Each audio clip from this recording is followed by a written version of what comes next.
Hey YouTube. Here to do have and have nots, giving candy to a baby. I believe this is episode 14. Okay, getting started.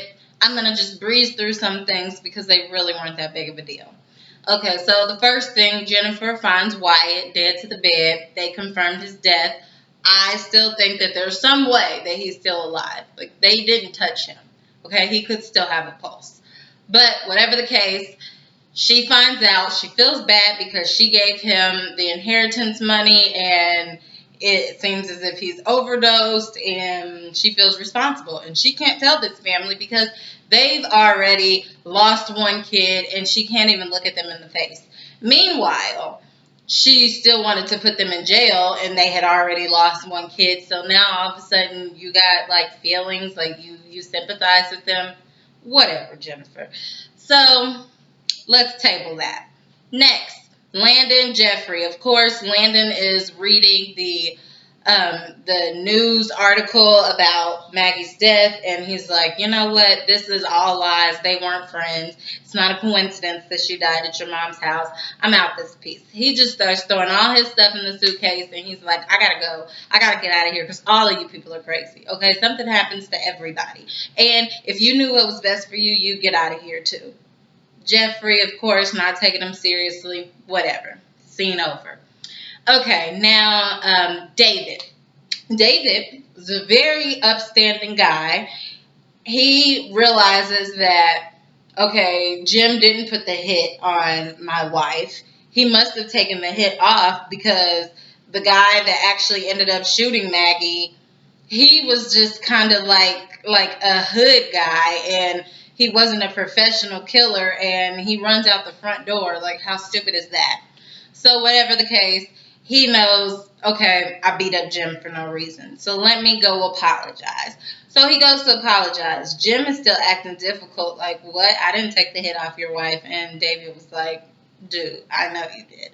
So then Jim says, okay, well, I took the hit off of her because I basically can tell. I can see the look in your eye. I can hear it in your voice. You really love her. You care about her. It's genuine. I don't understand why, but you do. However, I get that same feeling when I think of my daughter, Amanda. So I had a heart for a day. So took the hit off.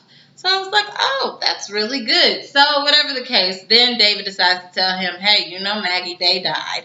She got murdered. And then he said, murdered? She said, yeah. And then so Jim says, well, did you love her? And I'm thinking, you better not say you loved her because you barely even knew her, okay? You slept with her one time. But so then he says, no, I didn't love her. He said, well, did you sleep with her? No, I didn't sleep with her. No, he said, I've never cheated on my wife. And I'm thinking, David, I know that you and Veronica was separated at the time, but y'all were still legally married. So technically, you cheated on her. Don't be becoming no professional liar. Like, that's cute. Like, that's Jim's life, not yours. Whatever the case, they decide, okay, we're gonna be bros again, and let's decide to be frenemies. And that is how male relationships work, I suppose. Okay, so now moving on, we go to Hannah. So Hannah convinces Benny to take her over to Candace's house because she wants to talk with Candace face to face. Meanwhile, they see Rosie, the nosy neighbor, outside, which her real name is Pearl, and she's talking to Hannah. Hannah is just so respectful to her. And Pearl is like, I wouldn't go in that house if I were you. And that girl, she has so many different men in and out of there, and I hate that house and the way it looks anyway. And one guy went in there and he never came out. He was wearing big clothes. He had like an evilness about him. He had a mean mug on his face, and but he never came out. And so I'm thinking, and then she said, I have a lot of police connected to me in my family, and I have a lot of cameras on her house, so I've been watching, and yeah. And so Hannah's like, oh, well, I know the woman in that house. That's my daughter. And so Pearl was like, I'm so sorry. Hannah was like, yeah, I know. And I'm thinking, Hannah, are you crazy? Like Pearl, first of all, when Pearl was talking, she almost slipped up and said colored, okay? So she already feeling some type of way about black people. And then at the end of the day, Pearl doesn't know Candace. You do. Good or bad, that is your daughter. So with that being said, you should be able to talk about her, but you don't need to let nobody else talk about her. Definitely not a stranger. Whatever the case, then Pearl decides, oh, well, Benny starts getting smart with Pearl for some reason, and then Pearl decides, I'm going to go in the house and I'm going to get this picture of, as we know, Quincy, but she's saying the guy so you can see who it is.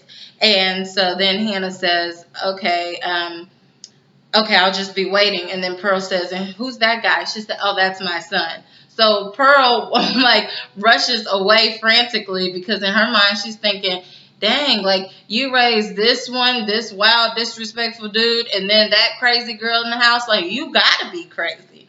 So Pearl just leaves. Hannah goes to Candace's door. Candace opens the door and Hannah is confronting her and she's like, where's my grandson? And blah, blah, blah, blah, blah. And Candace lies and she says, oh, he's with a foster family. He's with a pastor. It's going to be fine. It's just temporarily. And then Hannah's saying, well, what's going on in there? And, you know, this neighbor across the street, she knows this, this, and that. She has cameras on your house. She basically described Quincy to me and told me he never came out. And then so, I mean, Candace is unbothered. She's just like, nope, that's a lie. That's a lie. I don't know where she got that from. So whatever, they decide to leave. And Hannah starts jumping to all these conclusions when she's talking to Benny, and she's like, you know, do you think Candace did something to Quincy, or did Quincy try to do something to her, or did you think she gave the baby to Quincy? Like all this stuff, just simply because she doesn't have any answers. So we know Hannah's going to continue to dig. Okay, now this is the part of the episode that was really like, pulling at me. So we see Catherine is at her house.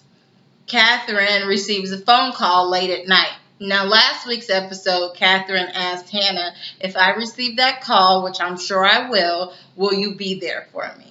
Hannah agrees.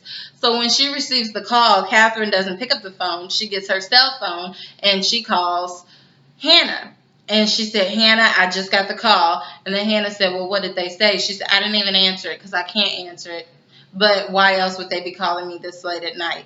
And then Hannah said, well, tell me the number. I'm going to call it. And I'll call you back. So, of course, Hannah calls. And she knows that the detective and everything, they're on their way over there to her house. So Hannah says, well, can you please not go inside, okay? Like, she's not going to open the door for you. She's not going to talk to you. She's already lost one kid. Can you just wait till I get there? And then so they say, okay, great. We can wait. Okay, well, in the meantime, we see that Benny has met up with Veronica. And he's meeting up with Veronica because he's telling her, you need to get in contact with your husband because he's done something to my phones. If you guys remember, David had transferred all of the calls that were coming to Benny's tow truck company. He transferred them to another place. So Benny has been losing out on a lot of business. And so while Benny's trying to talk to Veronica, Veronica is like pushing all up on him, like trying to get frisky. And Benny says, no, we're cool on that. Like, I'm not doing that. And you know your husband showed up to my mom's house. And she was like, for what? He was like, what'd you tell him? And then Benny said, I told him he need to talk to his wife. But you need to talk to him. And this, between me and you, this is over. This is done with. She said, excuse me? He said, no, I'm dead serious. I just need you to talk to your husband. Like, we're not going to that point. So then she feels like neglected, like disrespected. Like, I can't believe you turned down a woman of my stature. He was like, well, you're doing all this to make your husband jealous, then, like, that's stupid. That's pointless. And then she said, excuse me, jealous. So her pride is, like, really, like, threatened at this point. Like, he kind of bruised her ego a bit, so she started going in on him. And she said, look, if I want to make him jealous, you have to have some money, a PhD. You have to be better than him in every way, including physically and intimately. And you're not. And I'm faking all the time. So, no, that definitely wasn't the case. And then she said, I was just using you for sex. And he's like, oh, come on, come on. So Benny, he's young, so he's getting a big head about himself. He like pulled down his pants at one point. Like, come on now. Like, y'all are over and done with. Just let it go. Like, be adults, the both of you. Whatever the case, she's going to be mad, and I'm sure she'll try to retaliate against Benny some type of way. Okay, now going back to Hannah and Catherine. So Hannah shows up to Catherine's house, and the head detective is standing outside. They go inside because Catherine wouldn't answer the door. Hannah called her and said, please come downstairs. So Catherine comes downstairs. Excuse me. And Hannah warns the detective she's not going to take this news well. Is it bad? The detective said, yeah, it's really bad. She said, okay, I'm just letting you know she's not going to take it well. And so when Hannah comes down the stairs, when Catherine comes down the stairs, she sees the detective and she said, what are you doing here? You were here when my daughter died, when you were telling me she died. So what are you doing here? Like, what is going on? I can't take this anymore.